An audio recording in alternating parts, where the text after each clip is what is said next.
The next call is a split call. Clayton Mitchell, 5 minutes. Mr Speaker, thank you very much. A very inspirational contribution there, Ms Dowie. I appreciate that. And Mr Speaker, it's also Valentine's Day today, so to everybody, happy Valentine's Day while we're giving out offerings of peace, love and tranquility in the House, and of course to everybody up there in the gallery, and to people back home, sir, making sure that a little something is offered in love and kindness. And sir, don't go to your way. I don't expect a present this year, that's fine. Mr Speaker, I think the people of New Zealand are sick of the bickering, to be absolutely honest. Some days in here it's like two seagulls fighting over a chip, so it was actually quite refreshing to have something quite polite as such with the contributions we had by Mrs Dowie, so fantastic on that. Mr Speaker, we have got a new leadership for the Prime Minister. He is definitely not John Key, he is Bill English, and by his leadership he will be known. We can't judge him for what he hasn't done yet, sir, and despite there has been a number of debacles over the past 8 years of this government's leadership. We've had ponytail gate, sir, we've had a debacle with our flag referendum, the foreign trust debacle, we can all remember that. That was a terrible indictment, a real blotch on our paper. The Trans-Pacific Partnership Agreement, which is now gone out the back door. The Saudi sheep deal, who could forget that as a nonsense? And of course the dodgy Sky deals, just to name a few. Not the dodgy Sky City casino deal, yes, thank you for that. And of course we've got the problems with housing. But we can't be throwing stones at Bill English, who is new at the helm steering this country, sir. We can only judge him for what he has done. And in fairness to him, I think he started off quite well with his new appointment of Jackie Dean as a minister. We've seen Alfred Naro, Mark Mitchell, Dave Bennett, although that is questionable, let's be honest, Dave Bennett. But to be fair, sir, they are good appointments with good, hard-working individuals, and we look forward to seeing how they perform this year.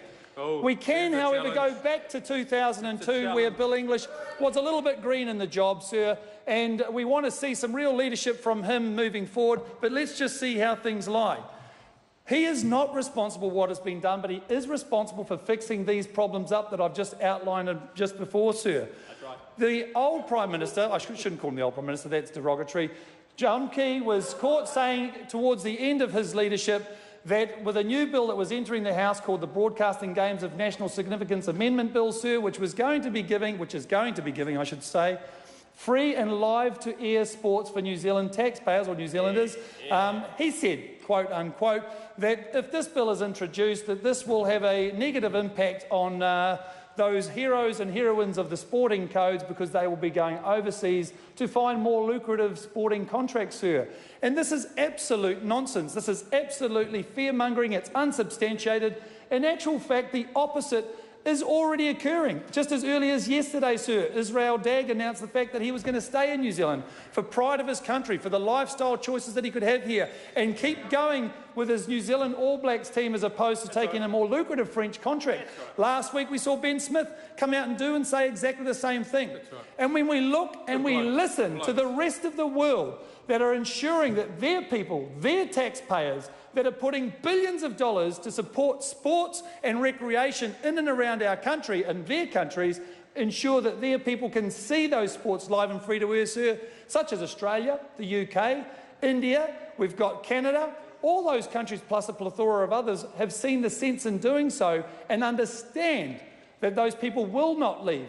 Those people, those sports heroes and heroines, will stay in their country, because we know that if you give access to all people equally and not just the privileged minority that can afford to pay for subscription TV, sir, they will be inspired to do the best, to be the best that they can be, to stay here and be patriotic and proud Kiwis fighting for what they believe in, sir. We know that there are over 1.5 or 1.1, 1.2, those figures can vary a little bit, people that do not have access to Sky Sport, sir.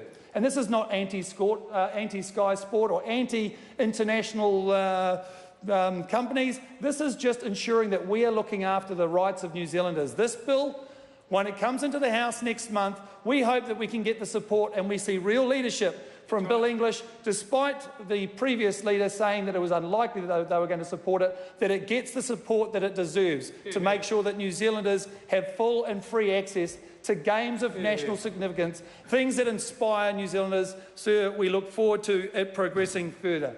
Thank you.